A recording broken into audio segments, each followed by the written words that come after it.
Thanks for coming out tonight. This is a gorgeous, gorgeous evening, and I'm so sorry to say that this is our last First Wednesday. I know, right? The good news is that means it's spring, but the bad news is that we have to wait, until the fall before they start up again. But I love this series, and if you have suggestions for topics or for other programming that you would like to see at Brooks Memorial Library, please let me know. Please, because we want to keep this kind of energy going. Tonight, I have many, many people to thank for making this happen. Our state underwriters, who are the National Life Group Foundation and the Vermont Department of Libraries. So we are so grateful that they can make this happen for us. We also have our regular program underwriters, Carolyn Jeff Gaddis, Chroma Technology, Crosby Gannett Fund of the Vermont Humanities Council, or Vermont Community Foundation, sorry. Merchants Bank, right across the street, the University of Vermont Humanities Center, and VPR.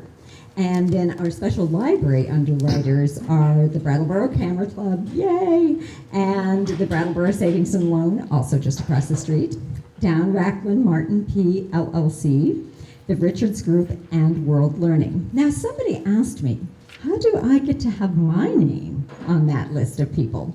And the Vermont Humanities Council would love to include your name on that for a small donation. And that donation can be made through the Friends of the Library.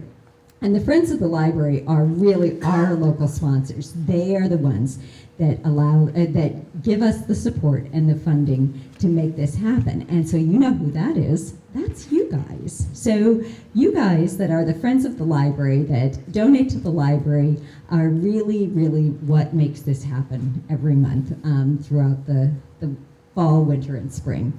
So if you would like to join the Friends of the Library, I do have brochures that you will be able to do that. And there are other ways that you can contribute to the Friends of the Library. We have a special raffle that's going on right now of a lovely black and white photograph taken of Patience and Fortitude outside the New York Public Library in a snowstorm. And so if you buy a raffle ticket, that money goes to the Friends of the Library, and that was generously donated by Mary Ide. And this Friday, it's gonna be so cool. It's Veranda Porch and Patty Carpenter, and we are gonna have a blast, and Veranda's here, just in case, if anybody was wondering. So Veranda is here, and we are gonna have a great benefit concert, and we still do have tickets available. They are sliding scale, so you can pick how much you wanna pay. You can pay $12, $15, or $25, or if you wanted to pay more, you could probably talk us into it. Anyway, we are so lucky tonight to have Dr. Colin Calloway here, but we are extra lucky because we are going to have a guest introducer. How about that? I love the way the universe works sometimes, and I was thinking, I have to get in touch with that guy, Rich Holshoe. How could I get in touch with him? And I was thinking that this afternoon, and lo and behold, he was standing at the circulation desk, and he graciously agreed to come by and introduce our speakers. So how fortunate is that? So could you come on up, Rich?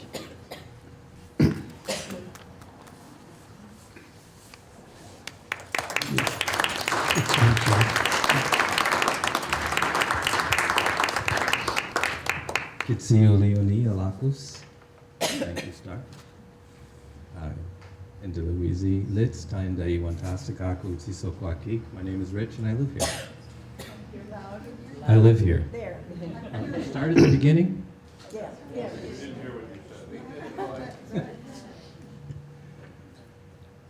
Kitsiuliuni Alakus. Thank you, Star.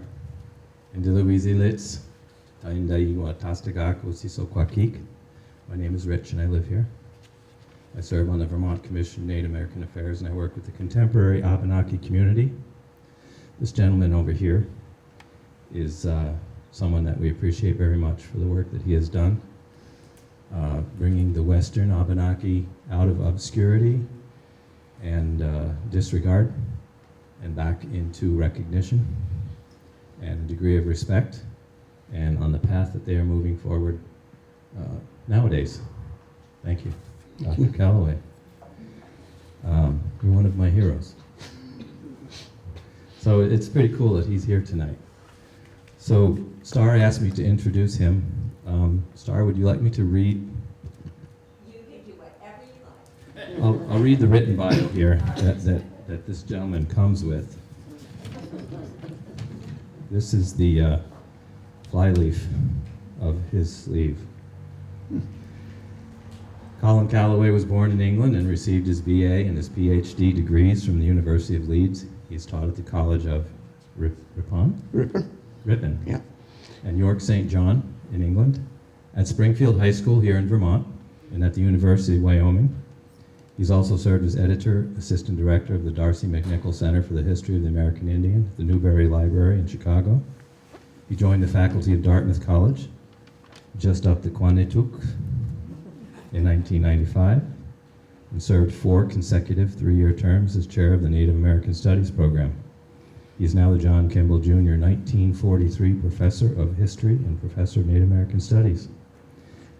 He's the author of many books, including this one, The Victory with No Name, The Native American Defeat of the First American Army, The Indian History of an American Institution, Native Americans, and Dartmouth, The Scratch of a Pen, 1763, and the Transformation of North America, One Vast Winter Count, The Native American West before Lewis and Clark, which won 6 Best Book Awards, The American Revolution in Indian Country, which was nominated for a Pulitzer Prize, and other books.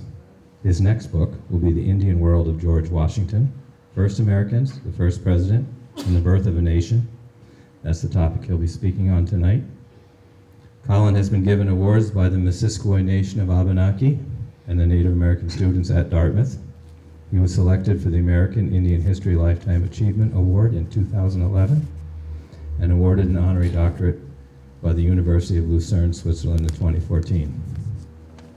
My favorite book by Dr. Colin Calloway is this one. It's one of the 2 prime sources for cultural material on the Western Abenaki. The Western Abenaki of Vermont from 1600 to 1800. And I'm going to ask you to sign this afterwards. So I would just like to say, Uli Payon, Wantastagak, and thank you, my friend, my new friend. Thank you. Nidumba Uskia. Thank you very much.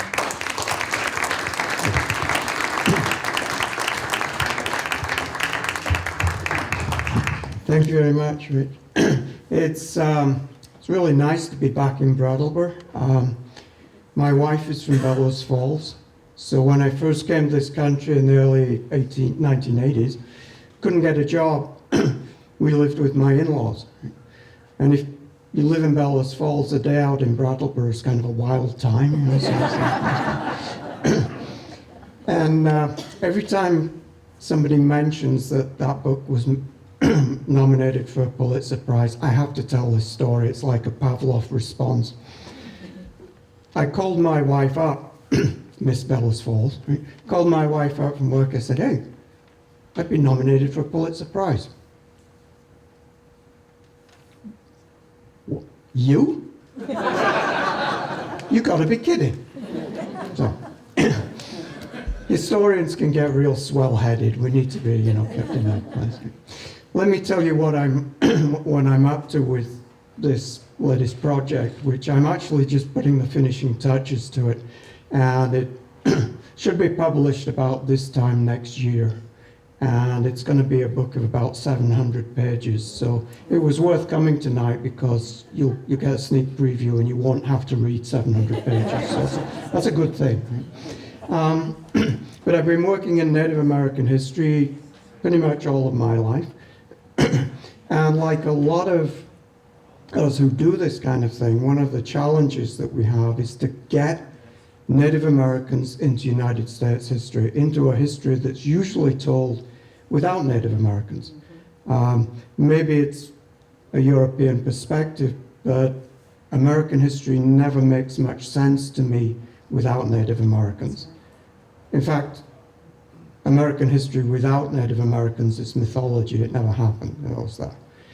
But it's sometimes it's a hard sell.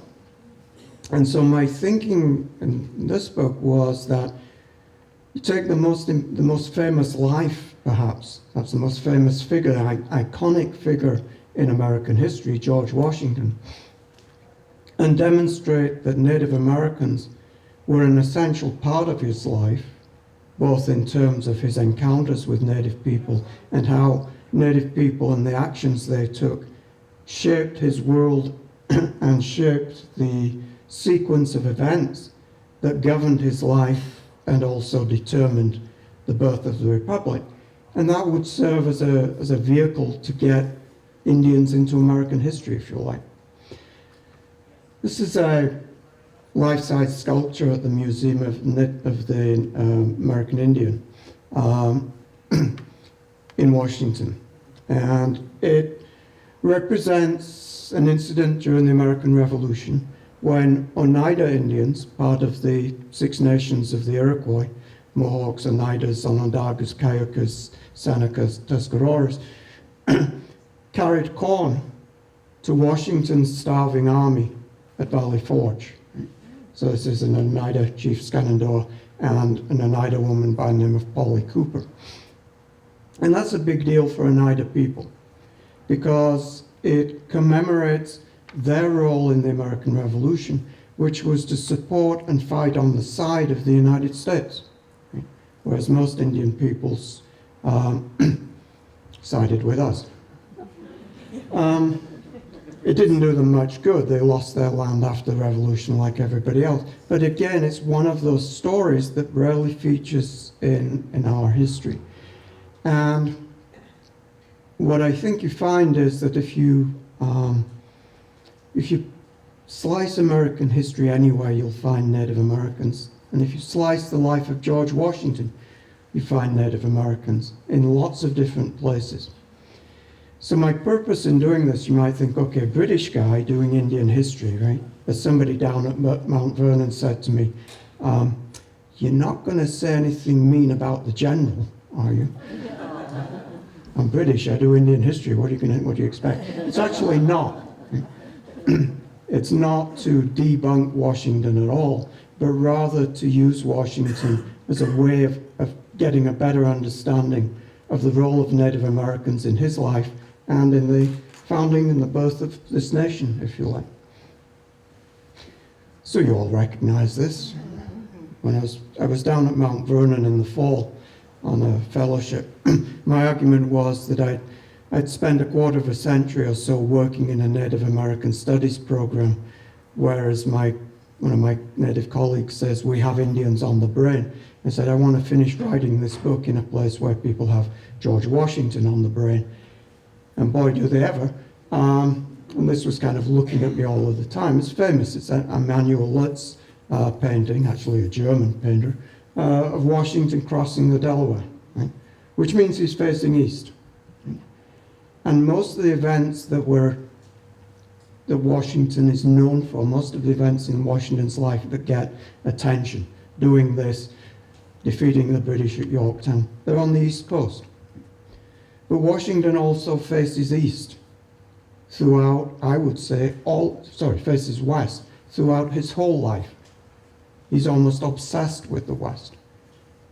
So in thinking of Washington in American history as this sort of godlike figure, I'd suggest, and I do in the book, that if he's a godlike figure, the god that he most represents is the Roman god Janus, the two-faced god, right, from which we get January, facing the old year, facing into the new year.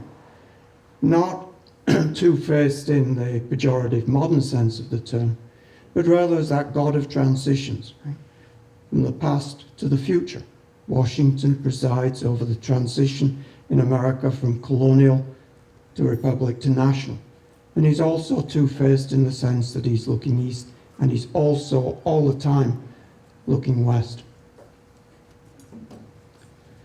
So this is just a map that I nicked it from the Virginia Tourist Board, but here it is.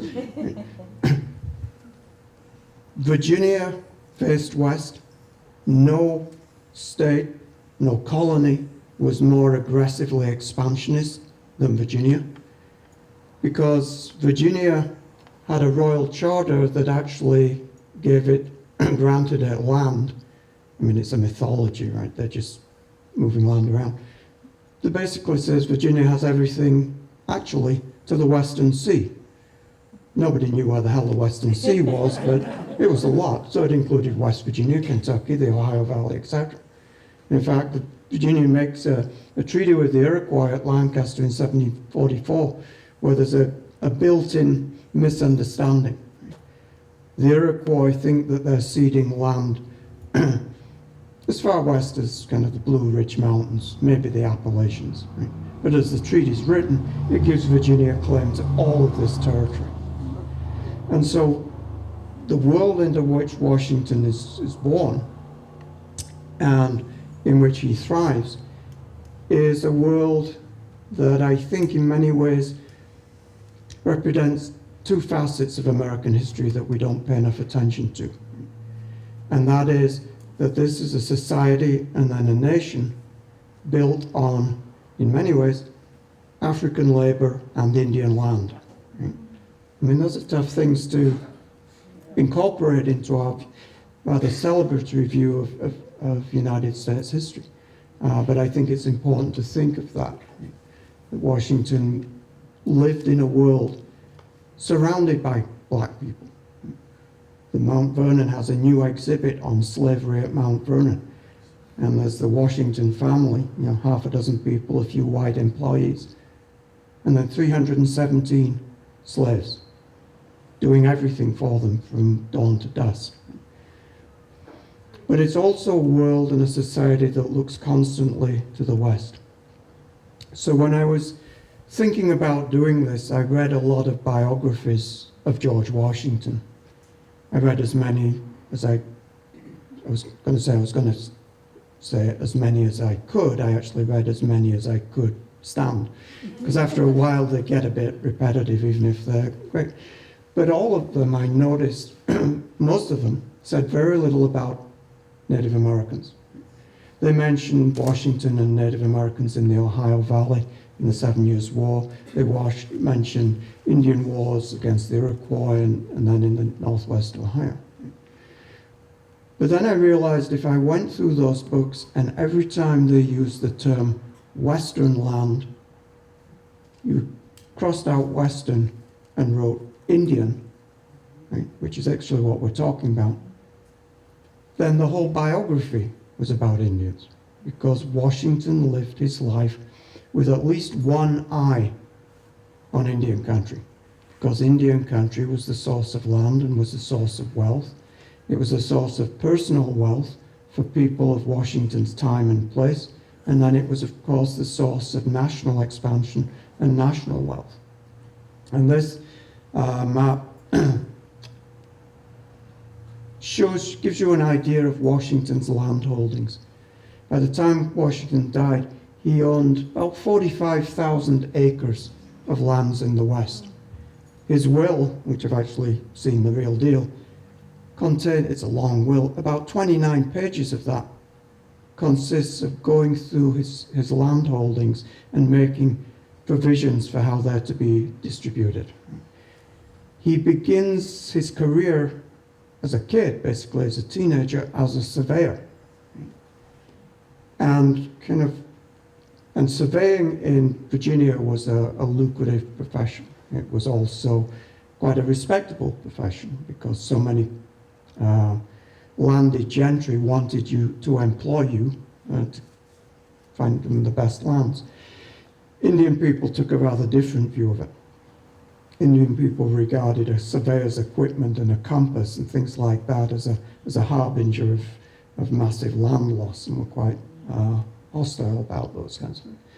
But Washington starts as a surveyor, and he never loses that surveyor's eye. When Washington's traveling the West, he's looking for land, and he's looking at the best land, and he's often getting the best land that he had himself. You do that by speculating in land. The idea is that this land is worthless and empty. Nobody's really living there. And so you lay claim to it, you stake a claim, you maybe buy it, with the view that, of course, as colonial settlement increases and numbers escalate, people from the east are going to move west in huge numbers and want land. And you therefore then have land to sell or to rent to them. You make a huge amount of money. And Washington's not alone in this. Everybody's doing it. Right? This was the land business, and it's Indian land. It's a whole story of a dispossession of a people to transform tribal homelands, with everything that that means, into American real estate, with everything that that means. And Washington's at the forefront of it now. That's not to say that he's any worse or any better than anybody else. It's just that everybody was doing it, and he did it rather better than other people. He also did it quite relentlessly, even on some occasions, in a grasp to get his full share of land that has been given under as military bounties. Both the governor of Virginia and the British government used the policy of, instead of paying troops, soldiers, you would actually reward them by promising them land in the West once their service was completed. There's some quite revealing letters in where Washington that revealed Washington's tactics. Right? He was not only adept at getting Indian land, he was also adept at getting the land that his comrades in arms should have had. He writes to his brothers in a couple of cases, what I want you to do is approach the officers, don't tell them I sent you, and find out how little they will take for their land. And if you can get it for a steal, buy it for me. Because, of course, hard cash in the hand was often worth more than the promise of land in the West. And lots of, particularly soldiers who had not the means to move west, would sell their land claims for a song to people who would buy them up. And Washington did plenty of that. Washington, this is, as far as we know, the first portrait of Washington. It's actually painted when he's about in his 40s, but he wanted to be remembered and depicted as a young man in the uniform that he wore in the Virginia militia during the French and Indian War. And Washington learned the ropes of doing business in Indian country, should I say, as a young man in the Ohio country. He's sent by the governor of Virginia in 1753, hope this is what yeah, here it is, to go and carry a message into the Ohio country, basically to tell the French to get out. Actually, these are 18th century gentlemen, that's a little too abrupt. Wouldn't you mind leaving? Because, of course, what was happening here was that the two superpowers of Europe were coming on a collision course for, if you all get ejected out of your chairs suddenly, that's me, for control of North America. And the Ohio River, 1,000-mile river that gives access to the Mississippi, was the key to that. Right? So France and Britain are on a collision course. They're not at war yet. And the governor of Virginia sends Washington with a letter to the French who are establishing forts in the Ohio country, and this is Washington's map, asking them to leave. He does that, he's able to do that with the assistance of Indian guides, particularly a guy by the name of Tanarasan, who was a Seneca living in the Ohio country and held the position and the title of what were known as a half-king. And a half-king was like almost like an ambassador, who represented the Six Nations of the Iroquois and their central council at Onondaga in the Ohio country, where they claimed dominance over peoples like the Shawnees and the Delawares and the Miamis. And so the half-kings operated at a dual function. They represented the interests of the Iroquois, but they also kind of reported back to the Iroquois on behalf of the Ohio Indian nations. They also, a little bit like medieval martial lords, made a kind of power situation for themselves. Washington makes this, it's an impressive journey in dead of winter to the French commander, delivers his message. The French commander kind of says, thanks but no thanks, sends him home. But you can imagine Washington's actually taking notes. He's really gathering information, right, to see where the French are and what's going to happen. There's a race for the forks of the Ohio, right, which is where Pittsburgh now sits. Right? The confluence of those rivers is key to the control of the continent. Right? And the Virginians send a kind of puny and half-hearted expedition to erect a fort there. The French arrive full force and erect a major fort there, Fort Duquesne. Washington is then sent back into the Ohio country. Let me just see what my next slide is. Okay, I'm ahead of myself. Washington's sent back into the Ohio country with a party of men. And this is an incident, or a skirmish, that many historians, almost with a kind of self-satisfied smugness, talk about when Washington started the 7 Years' War, or the French and Indian War, which was the war that made America, right? Because the 7 Years' War triggered the events that lead to the American Revolution.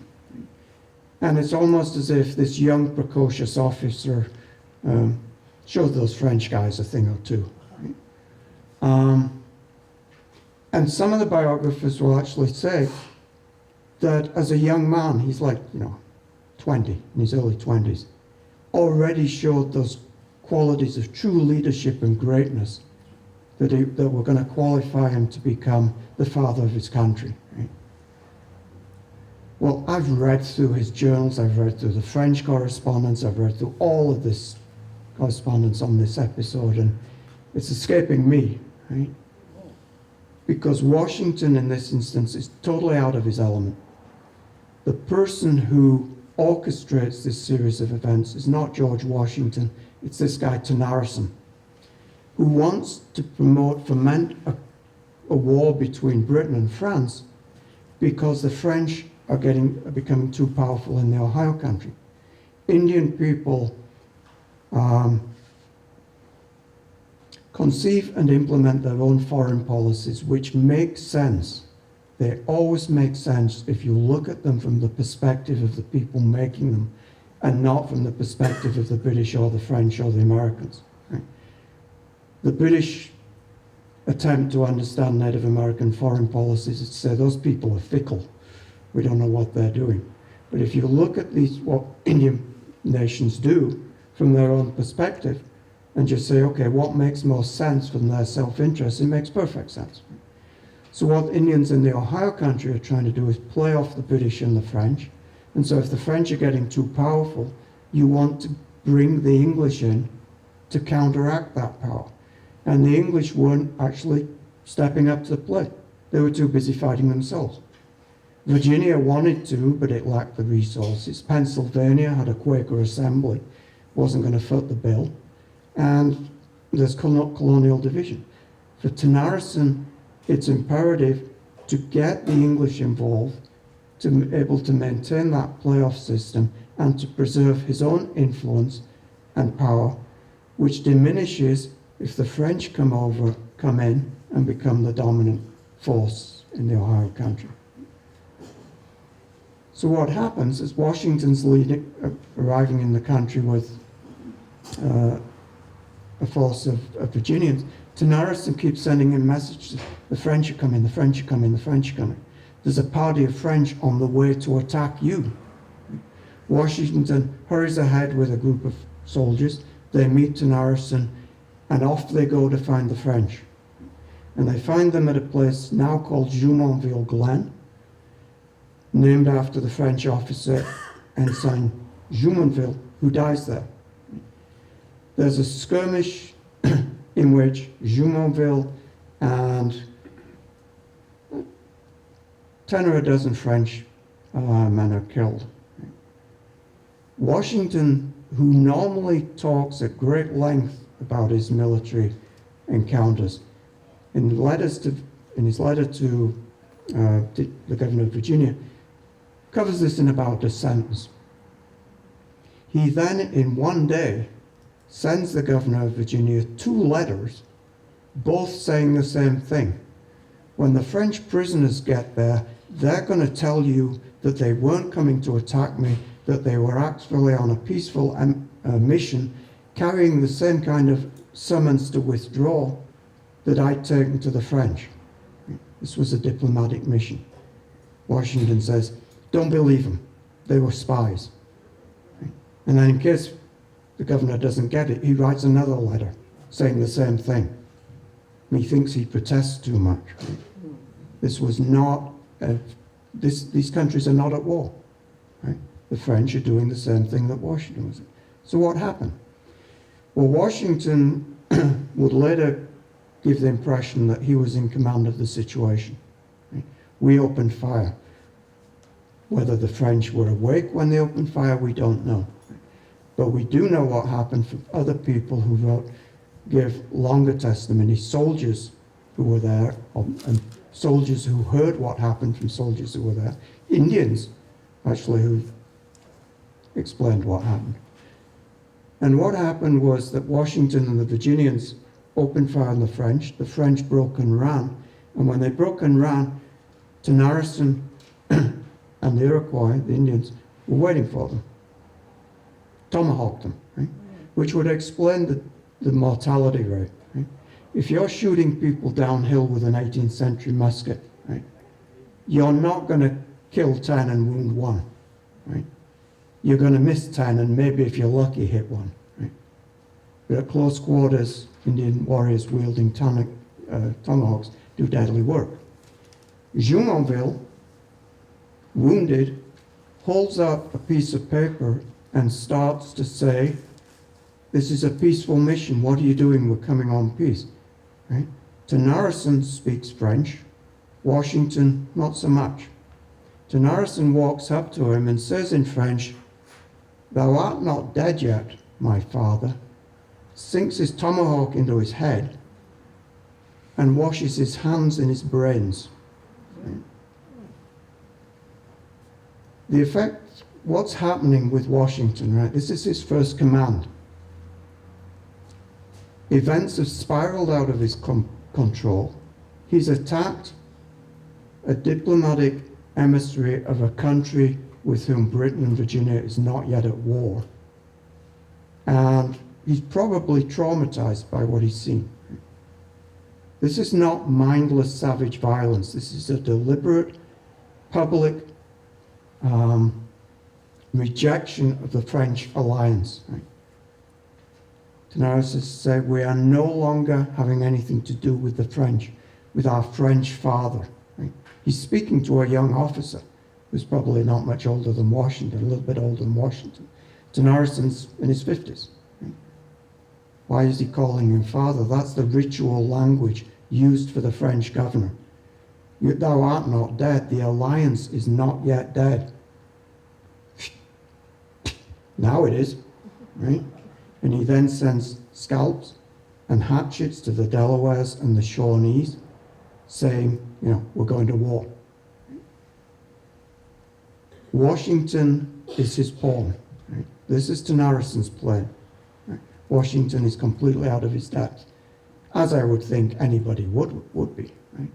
Because the world that he's entering is a complex world of intertribal policies, intercolonial rivalries, imperial rivalries, where wampum belts speak louder than words.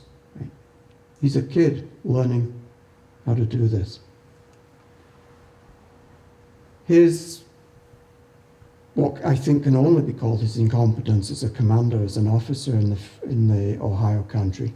He shortly after, at forced necessity, surrenders to the French, who come out to retaliate and avenge the killing of Jumonville. Washington's command again evaporates. His soldiers are getting drunk because they're all expecting to be killed.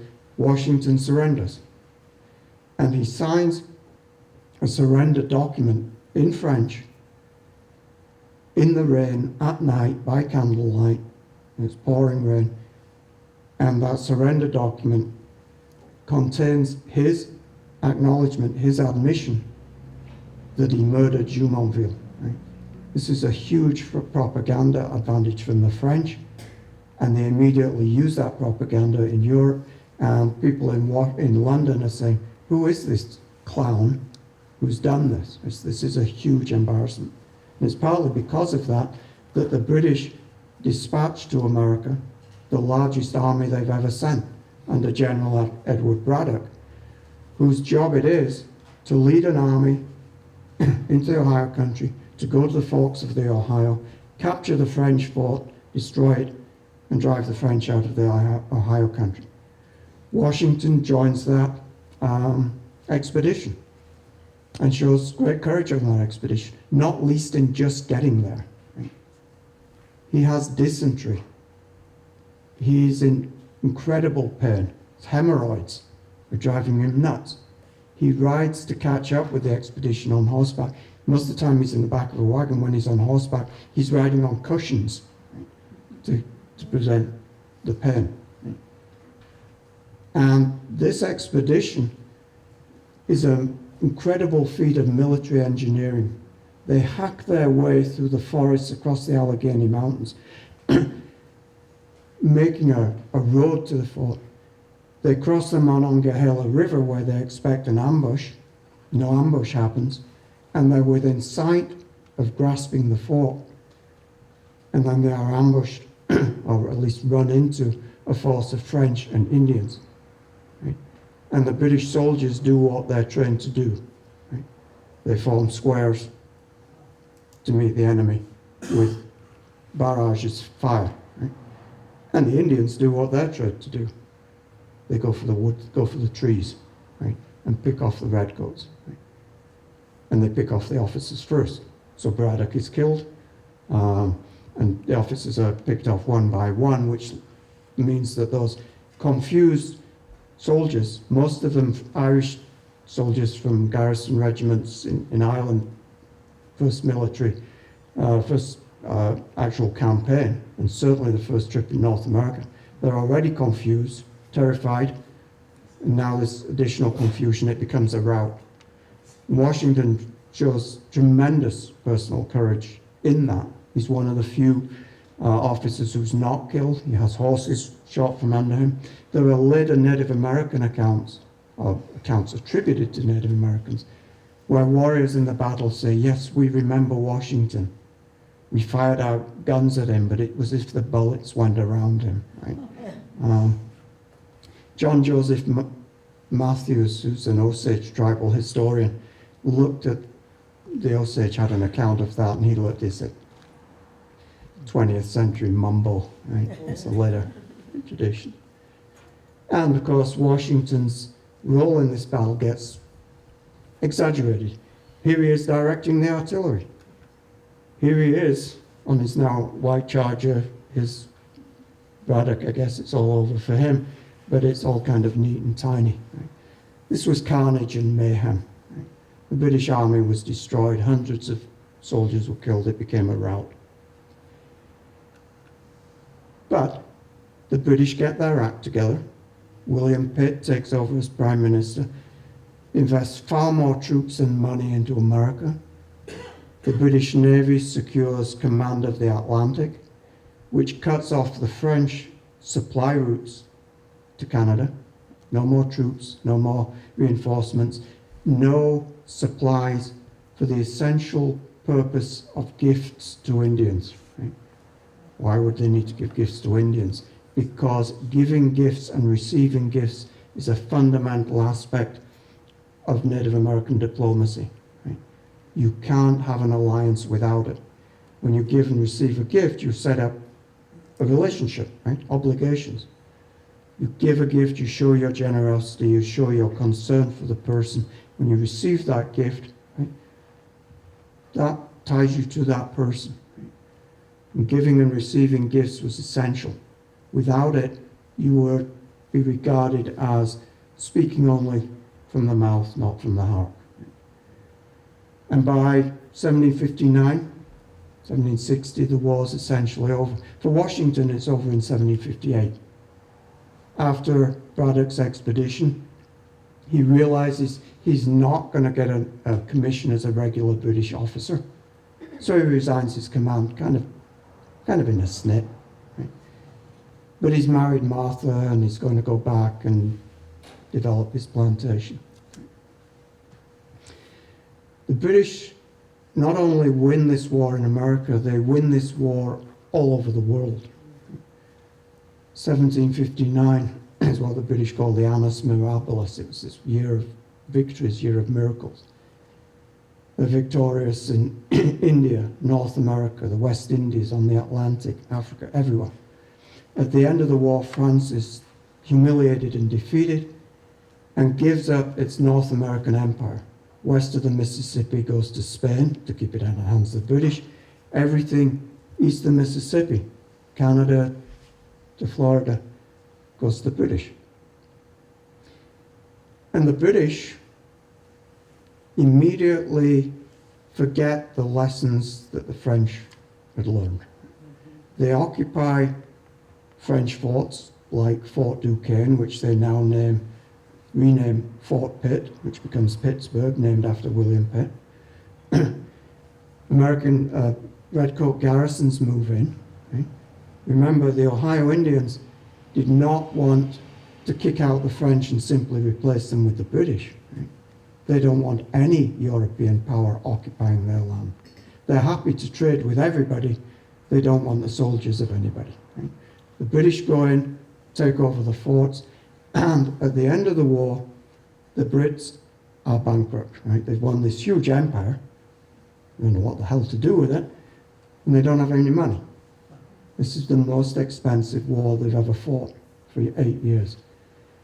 What are they going to do? British taxpayers are taxed to the hilt. So a couple of things happen. One is they say, well, let's tax the American colonists, because after all, this war was fought to protect them, so they should pay their fair amount. And if we're going to leave troops in America, somebody has to foot the bill for that. So the Americans should pay for that. So Americans should pay taxes, right? That was one of the smarter ideas coming out of Whitehall, I suppose. We all know why that went. The other thing the Brits do is say, we can also save money now by cutting back on giving gifts to Indians and supplying Indians, right? Because now we don't need them to help them defeat the French. So the very time when redcoat garrisons are occupying the forts that Indian people wanted emptied, redcoat commanders and British traders saying no more gifts, right? Which to Indian people is tantamount to a declaration of hostility. And it produces, those two things produce a massive Native American uprising in the Ohio Valley and Great Lakes, led by an Odawa war chief called Pontiac. This is 1763. The Indians do, a dozen years before the American Revolution, what the American colonists do 12 years later. Right? They take on the British Empire. And they kick them out.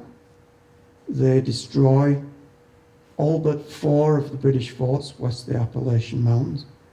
They push the settlers back across the Appalachians, and the war peters out, not so much in a resounding British victory, but in a series of negotiated truces. The British response to that is to issue this, the Royal Proclamation of 1763. The British government says, okay, let's look at America. It's going to always be about white people moving west onto Indian land. That is always going to produce bloodshed unless we can control it. There will be Indian war after Indian war unless settlers and colonists are controlled. And who's going to control them? They're not going to restrain themselves. The colonial governments don't have the power to do it. The central government needs to do it. In this case, the government in London. The United States government has the same view, and tries to do the same thing and is equally unsuccessful. Right? What does the proclamation do? A couple of things, well, a number of things, but two things mainly. It says that traders going into Indian country must have a license from a royal governor. Because what they're trying to do is cut down the number of maverick renegade traders who are going into Indian country, cheating Indians, getting them drunk, cheating them out of their harvest, chasing their women, doing all those kinds of things that cause Indians to be angry. The other thing they do is to say, okay, we're going to put a boundary, we're going to put a limit on colonial expansion. We will run a line, the Proclamation line, down the spine of the Appalachian Mountains. If you like, it's the Appalachian Trail. And basically, to simplify this, what it says is, east of it, that's British, right? That's where British people live, British settlers. All of this is claimed by Britain, it's all part of Britain's empire. But west of this line is Indian territory, and that's protected. That's reserved for Indians. That doesn't mean that it's always going to be that way, because British numbers are going to increase and British settlement's going to move west. But it's not going to be a mad scramble in which there's cheating and bloodshed, etc.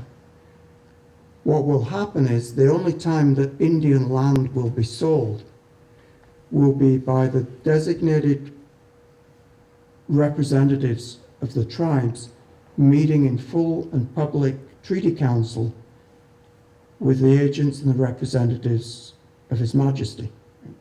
So this will be a formal process. This line will gradually and eventually move west, but it will be steady, it will be regulated, and hopefully it will be bloodless.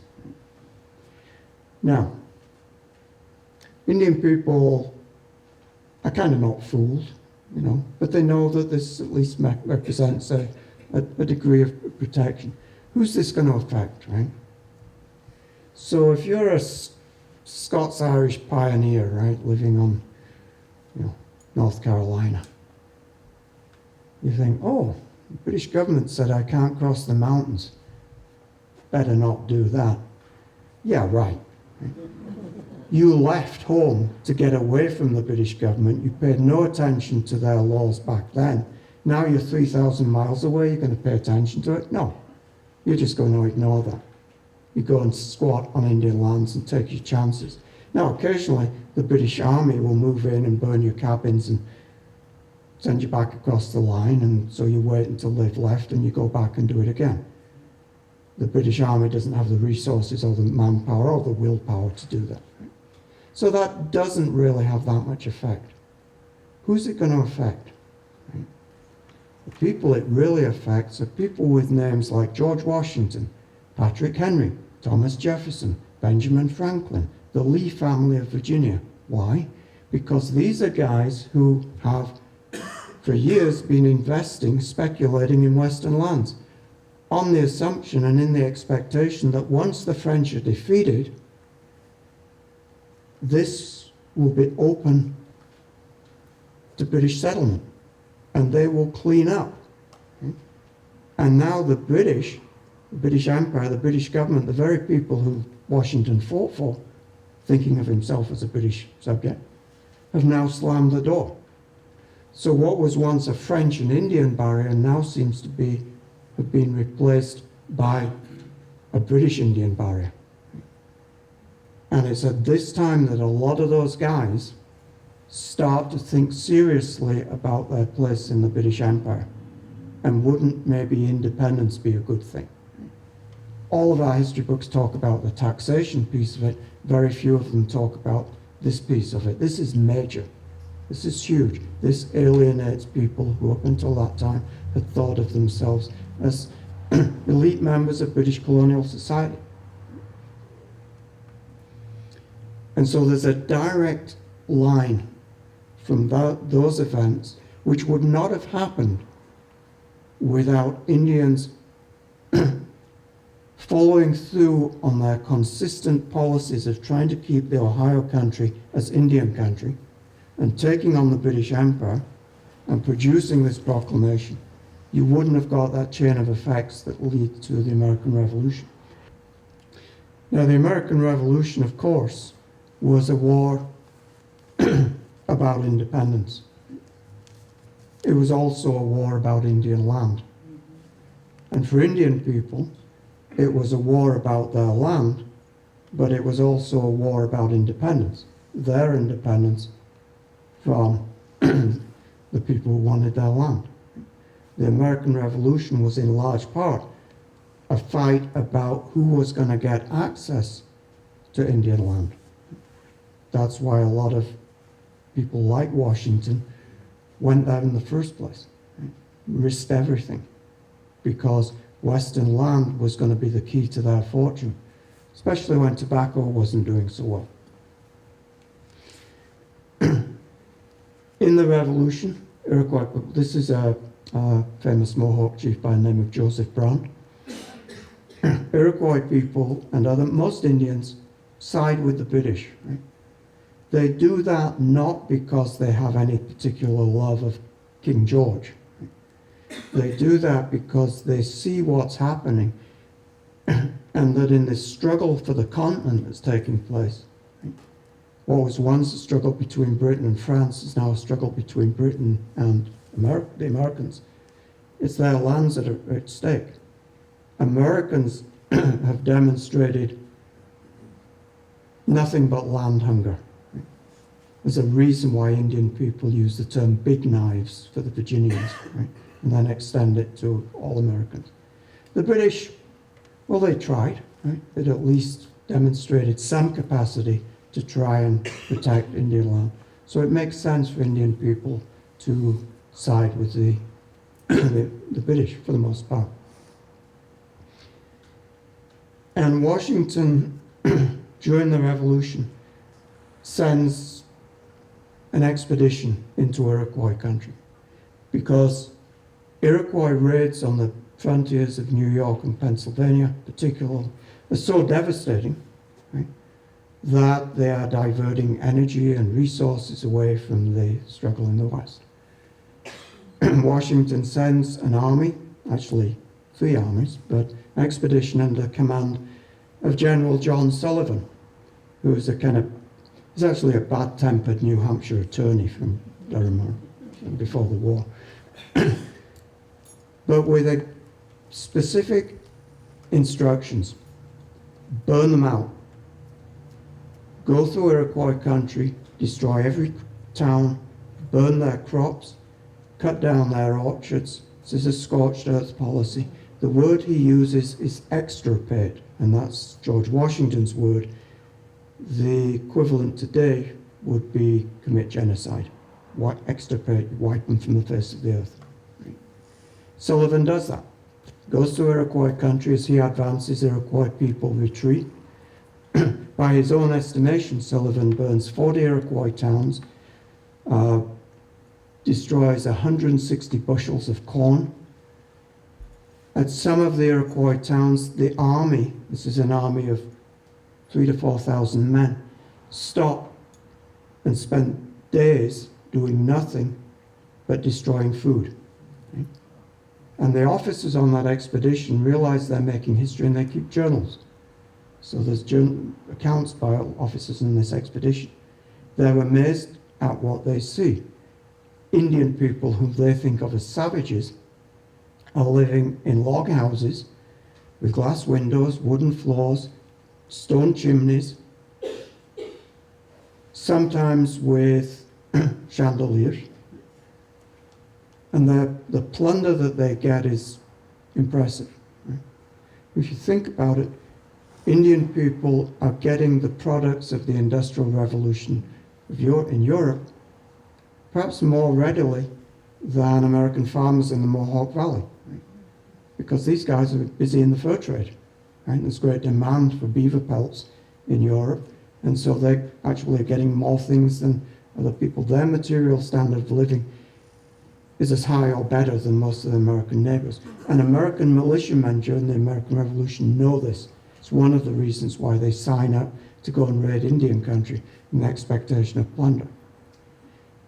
Iroquois people are supposed to be savages. That means, to an 18th century American, you need to show them how to become farmers. Right? The villages, the towns are surrounded by cornfields, huge cornfields, so big that people get lost in them. The problem is that those fields are farmed by the wrong people. Iroquois women do this. Right? Orchards. The army spends a huge amount of time cutting down orchards. When I was at Mount Vernon, there was a guy there who was actually, he wrote a book on Johnny Appleseed. Right? He's actually, I think, the leading American historian of the apple in America. Right? Good guy. It was really odd because I'd come back from the store and I'd sheepishly put my apples on the counter because he'd be looking at them to see if they were, you know, the right kind of apples. Right? But as he pointed out to me, when you do that, right, burning cornfields is one thing, right? That's a seasonal crop. And you always, and the French had done this against Indians, and the British did it against the Cherokees. You launch your expedition late summer and early fall, right? Because that's when the corn's way high, and it's too late in the season to have time to plant another crop before winter comes, right? So you're hitting people and rendering them homeless and hungry for the winter. Right? But as Bill said, when you cut down an orchard, orchards take a long, long time. This is sending a clear message to Iroquois people. There's going to be nothing for you to come home to. Right? And it creates a refugee crisis within the British because Iroquois people fleeing before this scourge go to Niagara and expect the British to feed them, which the British would have done if they could have done, but they couldn't do because it's winter, and what happens to the lakes in winter? Well, not anymore, but they used to freeze, right? So there's no supplies coming in. So what do the Iroquois do? Because their families are huddled in refugee camps, starving, disease-ridden, and suffering. Where are you going to go for food? There's nowhere to go for food except back to the American frontier to raid farms in Pennsylvania and New York. So I've actually worked through the British Indian Department records out of Niagara, and more Indian war parties leave Niagara after Sullivan's raid than were ever attacking the frontier before. So it kind of doesn't work. Right? That's the thing. Now that's usually interpreted as a retaliatory strike against the Iroquois, and it was that. But it's also something else. Right? And to appreciate that we have to rid ourselves of our textbook mental image of the United States and how it grows. Right? We've all seen it, right? The 13 original colonies, the land that the United States got after the Revolution, the Louisiana Purchase, the war with Mexico, it all falls into place, right? Because it was meant to be, right? This was Thomas Jefferson's vision of an ocean-to-ocean republic. Right? But in 1779, when Washington launched his expedition against the Iroquois, or in 1780 or in 1781, even when Washington knew that the Americans were going to win the revolution because the French had bailed in, right? Nobody knew what the peace treaty was going to say. What if the British said, okay, we'll recognize your independence and we'll cede to you all the land between the Atlantic and the Appalachian Mountains? Because one of the last things that the British did that really alienated the Americans was to pass the Quebec Act, which made the Ohio country part of Quebec. The British could quite easily have said, no, we're holding that. And in fact, European powers who were trying to mediate a peace settlement suggested that the peace should be based on each side keeping what land it had at the time. And in the West, the land was still controlled by the Indians and their British allies. Right? So in part what Washington's doing in this and other expeditions sent into the West, into Indian country, is laying a claim to that land, that Western country, that he recognizes is fundamental, essential to the future of the nation. Right? Because if the United States wins its independence and it's hedged in, right, on a strip of land east of the Appalachians, what's it going to do? What kind of future is that? The future Washington knows and is obsessed with is a future in the West, and it means getting that land. There's an incident in the war in the Ohio country. It's famous in Washington's story, where an American expedition runs into trouble. Right? Backstory on this is, in the Ohio country, Delaware Indians had tried to remain neutral. Most Indians tried to remain neutral at the beginning of the Revolution, because they thought of it as a family quarrel, right? A domestic disturbance, and we all know what happens if you get in the middle of one of those. Right? So they tried to stay out. That became impossible, especially in the Ohio country, because you had the Americans at Fort Pitt and the British in Detroit pulling on you, right? Pressuring you. And both sides subscribed to the notion that if Indians weren't fighting for you, they were probably going to fight against you. In a place called Gnadenhutten, a horrible massacre took place. Gnadenhutten is German, meaning tents of grace. And Gnadenhutten was a Moravian mission village. Moravians were a German Czechoslovakian sect. They converted many Delawares to their religion. And these Indians were Christians and they were pacifists. An expedition of American militia went to that village, accused them of of supporting the British and their Indian allies, and decided and told them they were going to kill them. Right? And then debated how they were going to do it. Should we put them in houses and burn them to death? How we're going to do it? They decided what they decided to do, and what they did do was they separated into three groups: men, women, and children. Told them that they were going to die, so the Indians spent the night praying and singing hymns. And the next day, the American militia took wooden mallets, you don't want to be wasting bullets, and systematically bludgeoned to death 96 men, women, and children. The following that, an expedition goes deeper into Indian country, and it's led by a guy called William Crawford, who was Washington's friend and business associate. He's the guy that Washington had actually collaborated with, some people would say connived with, to get himself the best land in the Ohio country. This expedition, instead of finding peaceful Indian families, walks into a major Native American resistance. It's defeated, Crawford is captured, and he is ritually executed. And I'll spare you the details, it's pretty horrible. Right?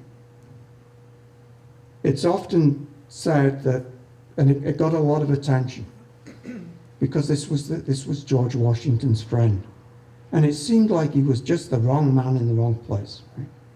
Because he was bearing the vengeance of Indian people for the Gnadenhutten massacre. Right?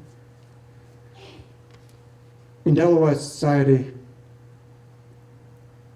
the Delawares were culturally obligated to avenge their slain relatives. To do that, you didn't have to visit vengeance on the people who actually perpetrated the atrocity. Crawford would do as well as anybody else. Right? But Crawford is no innocent. The Delaware chief who presided over his execution was a guy called Captain Pipe or Hoppacan, who knew Crawford because just 4 years before, they'd both been at the Treaty of Fort Pitt, where the United States and the Delaware had made the very first treaty the United States made with an Indian nation, where they both pledged eternal peace and friendship. So they knew one another. But the Delawares, the Indians, also knew Crawford as a soldier. He'd fought against them in the French and Indian War and the Revolution, and as a land speculator and as a land thief. Right? So when they ritually torture and execute him, they're not only taking vengeance for Gnadenhutten, they also are executing somebody who represents all of the pressures and evils that have befallen them. And Hoppacan, this is again not mindless savagery, Hoppacan delivers a speech and he sings a song. Right? This is a very ritualized execution. But it's seized on by the Americans. They forget Gnadenhutten. Right? This gets seized on, and it becomes part of a propaganda view of the revolution at the end of the revolution. So you think about the Declaration of Independence. Right? Thomas Jefferson in the Declaration of Independence says, here's all the things that the king has done that tick us off. Right? One of them was, he has unleashed on our frontiers merciless Indian savages whose known mode of warfare is the destruction of innocent women and children. Right? That's in the Declaration of Independence, so it must be true. Right? Actually, it wasn't. Not yet. The British hadn't done that yet. The people who first used Indians in the Revolution was actually the Americans. A group of Indians from Stockbridge, Massachusetts, another mission village, volunteered and joined Washington's army at the Siege of Boston, right? Which gave the British the excuse to do the same thing. Right? But those two things, this massacre or this atrocity visited on William Crawford and Thomas Jefferson's words, two parts of the same thing. That's what Jefferson said. That's what Indians did. So after the Revolution, where the United States not only wins its independence, but then creates a new nation and a new kind of society and a new empire, right? Jefferson says this will be an empire, but it's a different kind of empire. This will be an empire of liberty. Right? Under the British Empire, there's a place for everybody, right? So there's the people at the top, and there's everybody else. So if you're a slave or you're an Indian or whatever, there's a place for you. You might not like it, but there's a place for you, right? In the American Empire, the citizens of this new republic will share in the fruits of empire, which then gets the question of, well, who gets to be a citizen, right? Well, okay, yeah, well, not women, not blacks, not Indians, right? And so these stories from the Revolution become used as a way of justifying the exclusion of Indians. Right? Indians during the Revolution fought against this democratic republic at the time of its birth. Right? They committed all these horrible things. So there's no place for them. So after the Revolution, Indians will be dispossessed, and they must be dispossessed because the United States in 1783 is in exactly the same position that Britain was in 1763. It's won all this land and it hasn't a dime. And you're going to try and build a new nation. That means you have to establish a government. That means you need an army, you need to build roads, you need a post office, you need a mint, you need salaries. Where's all that going to come from? All that you've got for money is worthless paper currency. The only resource that you have to build your nation is the land that Britain has just ceded to you at the Peace of Paris, which is Indian land. So you have to get that land and translate that land, transform that land into public land, which can now generate revenue and begin to fill the nation's coffers. And Washington, even after he retires, right, and he resigns his command. Right? Now, this is one of the perhaps the most famous things in Washington's life at the end of the Revolution. Right? He hands back his command to Congress. Right? This was huge.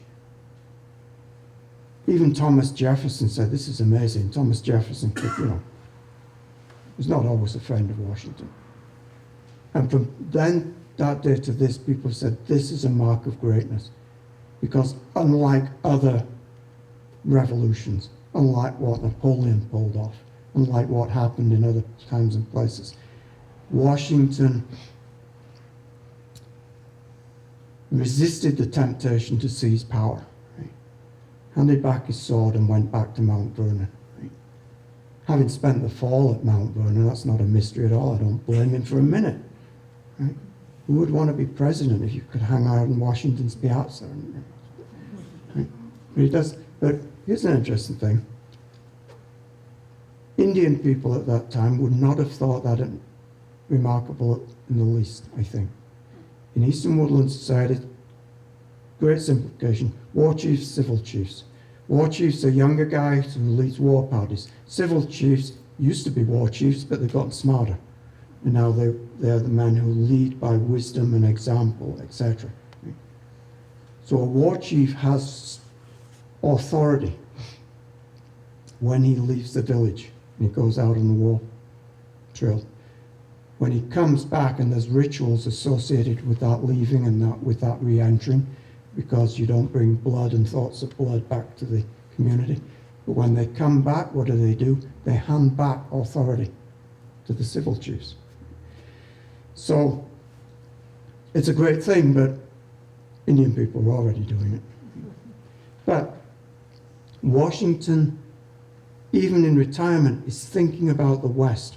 He's writing letters to people saying, we've got to develop the West. He goes traveling to see his lands in the West. He finds a bunch of Scotch-Irish farmers squatting on his land and tells them to get off. And they say, go to hell. They're Scotch-Irish. They say, we've got as much claim as this to you as you do. We've been here, we've risked our life defending this, we've cleared the land, defended it against India. And Washington, right, the most powerful figure in the nation, sues them. He gets a lawyer to sue them for trespass and have them evicted if they don't pay their rent. Right? It's an odd image, right? And they don't pay their rent. They refuse to pay their rent, so they leave. Right? But Washington's also big. He wants to develop the Potomac Canal. Right? So if you go to Mount Vernon, people make a big deal about how when Washington took over, he remodeled it so that the front door faced west instead of east. And I think that's significant, right? But if you go out the back door, which faces east onto the Potomac, which is amazing, right? What does the Potomac do? It goes west, right? It goes up into the Ohio country, right? What Washington wanted to do was build a canal from the headwaters of the Potomac, linking it to the Ohio, so that western commerce and produce would flow east. Because if it doesn't flow east, where's it going to flow? It's going to flow down the Ohio, down the Mississippi, and who's got that but the Spaniards, right? So you want this to flow east. And by the way, if it flows east, it'll come down the Potomac right through your back door, right? It's no accident that the capital of the United States sits on the Potomac. But Washington, even before he's president, and the Confederation government adopt the British model of westward expansion, and that is, we don't want to have happen everywhere what happens in Kentucky, right, which is a scramble. This area, the Northwest Territory, which is the place where they can really first test this model, comes to them because all of these individual colonies had claims to western land, many of them, right? So Virginia had a huge amount of claim, right? Georgia didn't give up its western land claims until 1802, right? But most of the northern states give them up. So this area is the area where the federal government has land which can be public land that it can actually use for the national interest. And what they say is, we're going to organize this. Right? We're going to survey areas. We're going to measure things. We're going to bind them, divide them up. We're going to establish towns. And they will be settled by orderly, God-fearing people on a kind of New England town model. And so they adopt this Northwest Ordinance, and basically, and it's brilliant, I think. So if you imagine, right, the American Revolution happens, people like George Washington are pretty conservative guys. Right? Who are the colonial elite before the Revolution? Well, Washington, Lee's, Jefferson, etc. Who are the elite after the Revolution? Washington, Lee's, same kind of thing. Right? People who are in power stay in power. So they don't want the revolution to be perceived as something that's radical and crazy. How do they explain it? Well, colonies were children of the mother country. That was the term they used, the mother country. Like children, they grow up, they mature, they get a bit obnoxious, and then they go off and do their own thing. It's a natural thing. Right? So when the colonies matured, grew in strength, and separated from Britain, from the mother country. That was natural. It wasn't a radical act. That's okay. But then how do you stop that argument and that process repeating itself in, I don't know, Minnesota? Right? People moved to Minnesota, and they're a territory of the United States. Actually, Minnesota's not a good idea because they're too nice. They wouldn't have done that, would they? Now I can't choose anywhere else because that would imply they're not. So stay with Minnesota. Right? The population grows. They say, we don't need to be controlled by a government, more than 1,000 miles away. Let's do what our revolutionary forefathers did. Let's declare our independence and call ourselves, the United States of Minnesota and North Dakota and South Dakota. If you do that, of course, what you get is not a United States, but a series of different republics and different confederations, etc. How do you stop that? This stops it. Right? Under the British Empire, a colony was a colony was a colony, and always a colony, always second-class status. Under this provision, what happens is a territory, once it gets a certain amount of population, adopts a government. Territorial government, modelled on those of the states and the federal government. You've got a territorial governor, legislator, etc. Then, once the population reaches 60,000, the territory petitions to enter the United States, to enter the Union on an equal footing with all the other states. That's brilliant, because what that does is say that that territorial, if you like, that colonial status is temporary, it's just a phase. But you will eventually enter the United States. Right? Now, Vermont doesn't come in that way, of course, because for reasons you're well aware of. But most states who come into the Union come in that way. Right? So this is both a model and a mechanism, a structure for westward expansion and building the nation. It's a blueprint for Western expansion. It commits the nation to continue moving west into Indian country. And in the same breath, the Northwest Ordinance says, we will never invade the country of the Indians or wage wars against them, except in just and lawful wars authorized by Congress. Now, I know we've all lived through just and lawful wars authorized by Congress, so we know that can be a little sketchy. What's going on here? This is a fundamental contradiction in American Indian policy that to this day earns the United States accusations of hypocrisy, etc., which may be well deserved. But I think what's going on is that the Founding Fathers are, I'm trying to give them their due, wrestling with a dilemma. And Washington certainly wrestled with it, and this guy too. This is Henry Knox, Washington's first Secretary of War when Washington becomes president, because Indian Affairs was in the War Department, which gives you an idea of how people were thinking. Right? Eventually it was moved from the War Department, and of course it's now in the Department of the Interior, with trees and resources, not in the Department of State, which is odd. Right? But Henry Knox, first Secretary of War, Boston bookseller, made a name for himself as an artillery commander in the Revolution, was not a warmonger. Right? He was all kinds of other things. He was speculating in land in Maine and using public money and all kinds of things. But, by the standard of the time, that's normal. But in Indian affairs, I think this is a decent person. And he is very influential in shaping Washington's thinking and Indian policy. Right?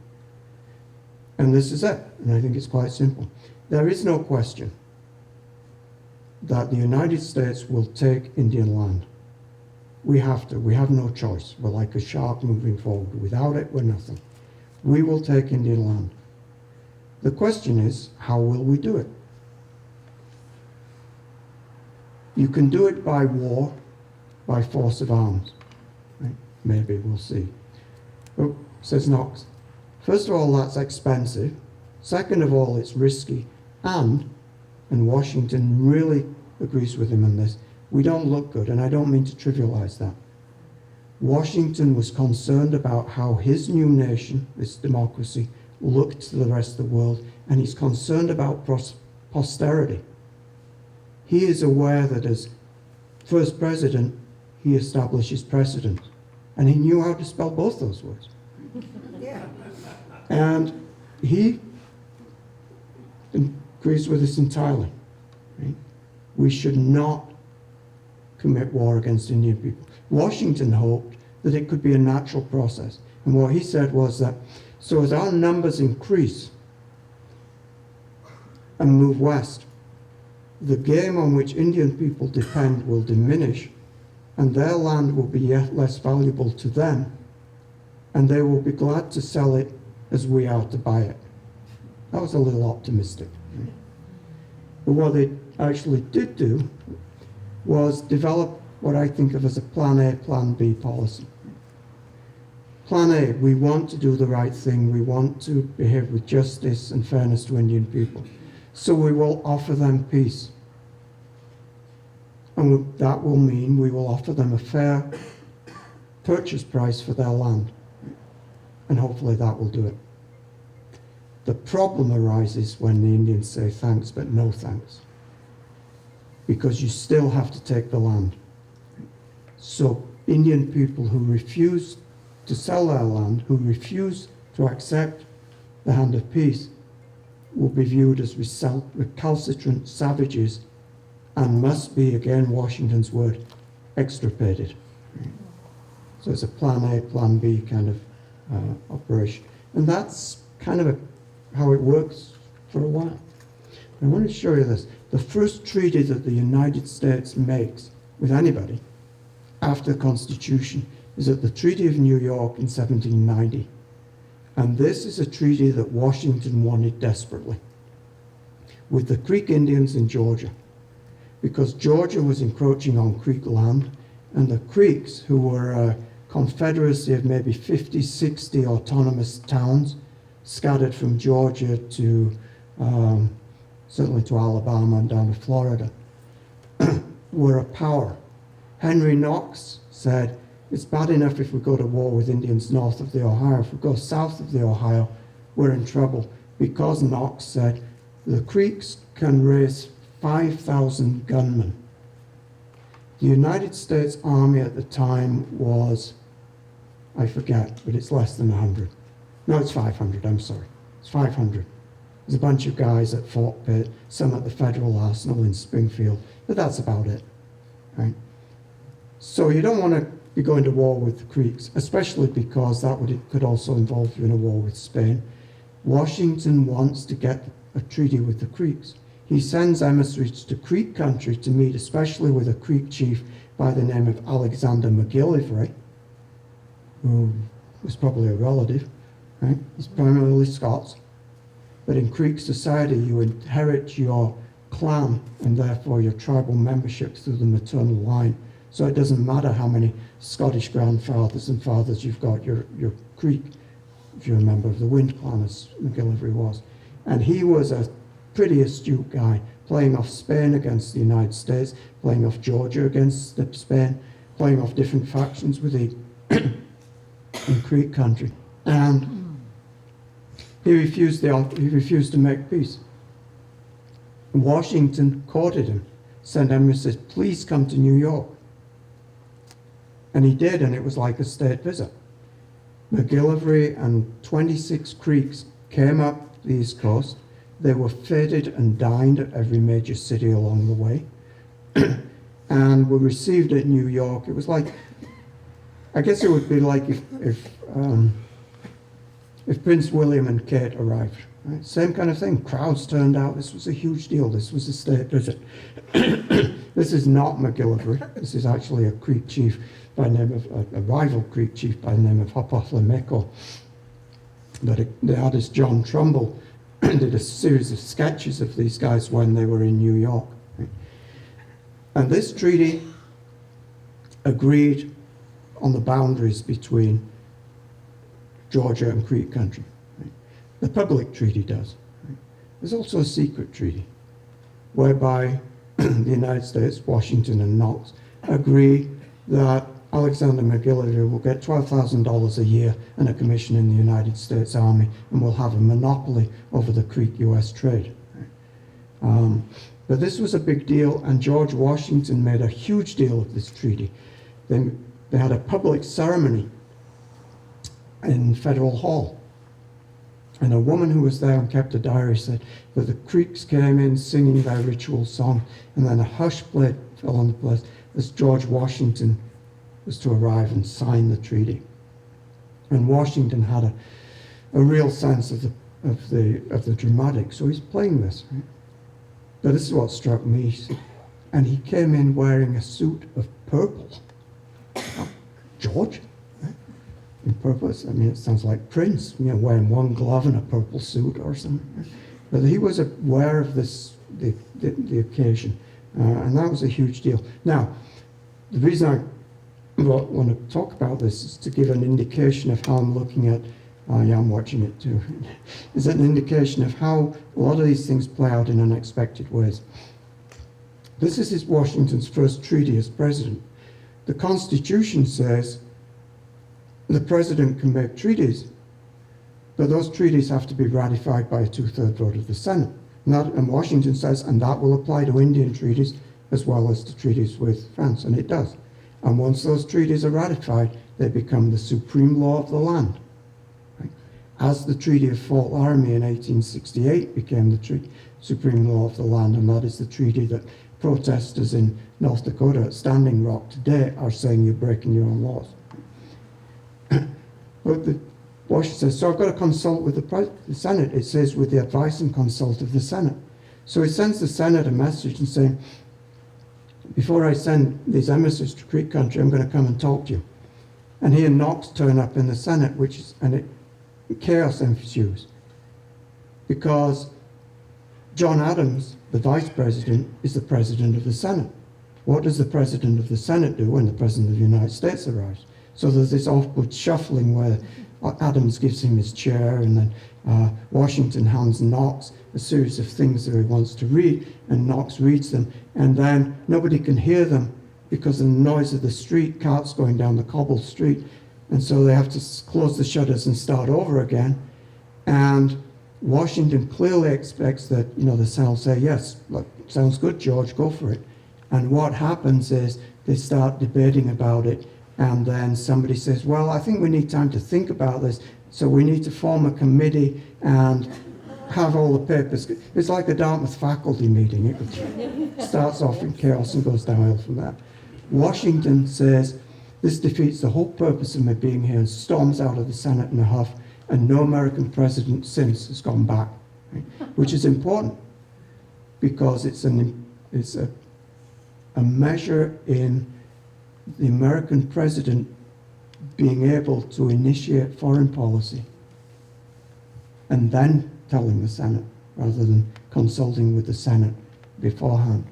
There's a lot of things like this creep through this story that are things that we now take for granted, but they are the way they are because of Indians. So Indians in the Ohio country refuse the hand of peace, and Washington and Knox dispatch an army to teach them a lesson under this guy, Arthur St. Clair.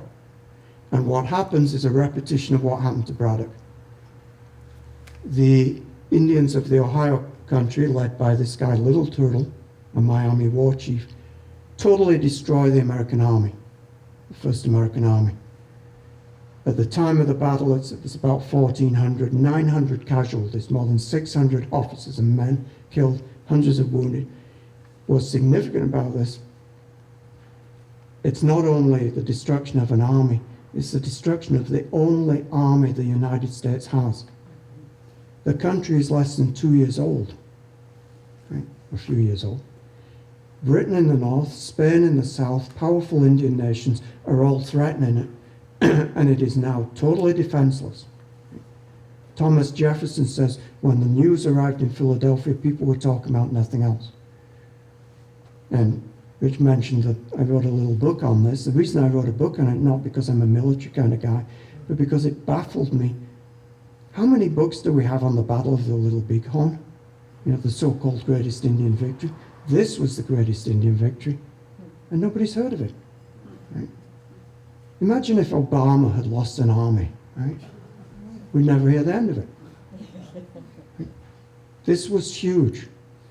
This catapulted Congress into action to build a new kind of army. It's the basis of the modern American army. They organized it differently. They changed the way it was funded. It took 4 years, but that army went back into Indian country and reversed the outcome. In the meantime, George Washington is busy doing Indian diplomacy, because what he wants to do is try and stop the war from spreading and contain this until the United States can recoup its strength. So,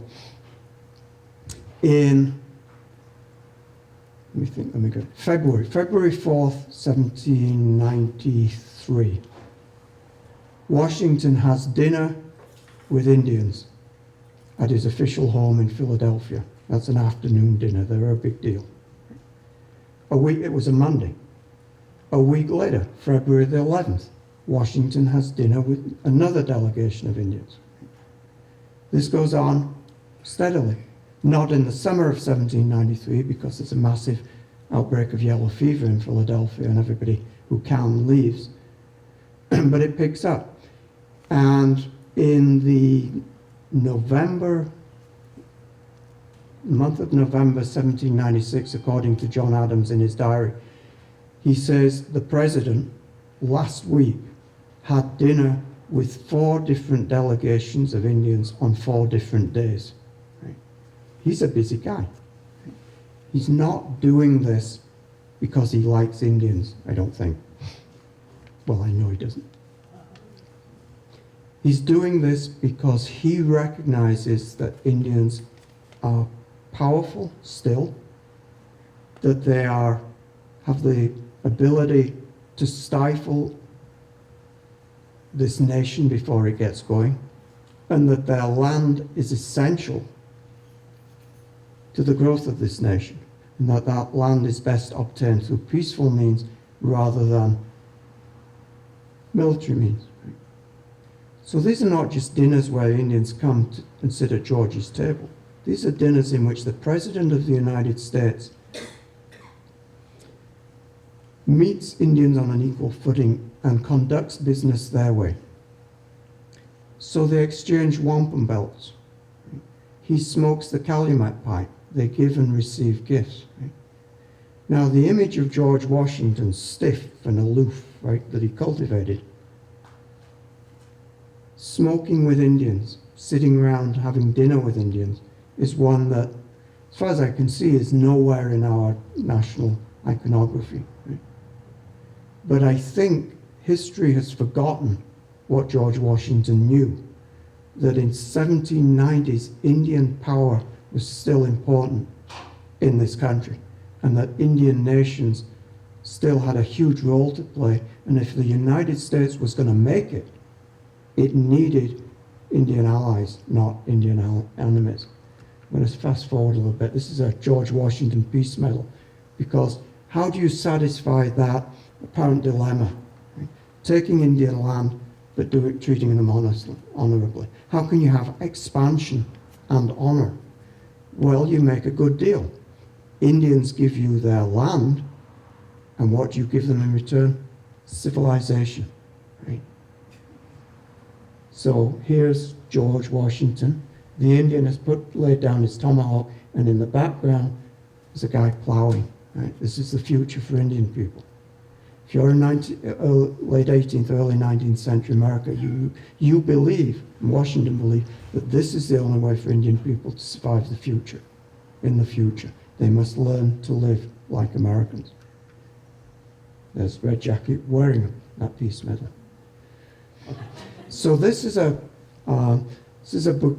I'd love to have this for the book, but I won't, because it's an Onondaga, and Onondaga is quite sensitive about its wampum belts, even replicas, and I want to err on the side of caution. But this is actually called the George Washington Covenant Belt, and it was a belt that was commissioned by Washington to be given to the Iroquois at the Treaty of Canandaigua in 1794, which is a real interesting treaty, because it's a treaty the Iroquois still insists that the United States honor by delivering bolts of cloth every year, symbolizing that nation-to-nation relationship. But Washington, from when he first went into the Ohio country, had to learn the language of wampum belts, right? Because he was illiterate in that regard, as we all are, most of us. Right? He could read documents, which many Indian people couldn't, but business was done with wampum belts, and they understood it, and he didn't. Right? But this one you can actually interpret. It depicts an alliance between the United States and the Iroquois. So you've got 13 of these figures. They look like football players, big beefy guys, right? And then 2 little guys with what looks like a little house or even a garden shed. Right? The Iroquois Confederacy, the League, 6 nations figuratively in a long house, right, stretching across upstate New York. Onondaga was the central council fire in the middle. The Mohawks on the eastern door and the Senecas on the western door guarded and protected the Confederacy. So anybody who wants to come and do business with Onondaga has to come in through the western door or the eastern door. The Mohawk and the Senecas. Right? So you don't need to show all 6 nations, you just show the guardians of the doors. And here's the longhouse, right? So it depicts that alliance, right, in a kind of neat way. Again, that idea of civilization. And then look at this. Washington dies, he's going to heaven. And here's an Indian weeping, right, consolably. Well, is that maybe just later 19th century sentimentality elevating Washington? Yes, but there's another dimension to it. Many Indian people later referred to the great General Washington, the revered General Washington. Washington dies in 1799. Right? He refused to go into the 19th century. The same year, a senator by the name of Handsome Lake has a vision. People think he's died, but he hasn't. He's had a vision, and it's a vision of a new way of life for Iroquois people, in which they combine elements of traditional Iroquois culture and religion with white culture, and they remake themselves in a sense. So they don't quit being Indians, which is what Washington always thought they should do. According to some versions of the Handsome Lake prophet, Handsome Lake legend, when Handsome Lake went to heaven, the vision went to heaven, this was an Indian heaven. No white guys were allowed in Indian heaven. But outside heaven, there's one white guy, George Washington. Right? He was the only white person allowed near this Indian heaven. John Ross, another Scots Cherokee, principal chief of the Cherokee at the time of removal in the 1830s, named one of his sons George Washington. There's something in this. It may be just nostalgia, right? So if you're Cherokee in 1830 and your president is Andrew Jackson, then George Washington was pretty good, right? So there's some of that, but this image and this legend of Washington filters into Native American culture and memory and society as well as into our own. So I'm convinced that Washington is the guy. He's the person who's going to get this hugely important story that's a part of the American story where it belongs, which is back into American history. I'm sorry I've taken so long. You've been very patient. Thank you.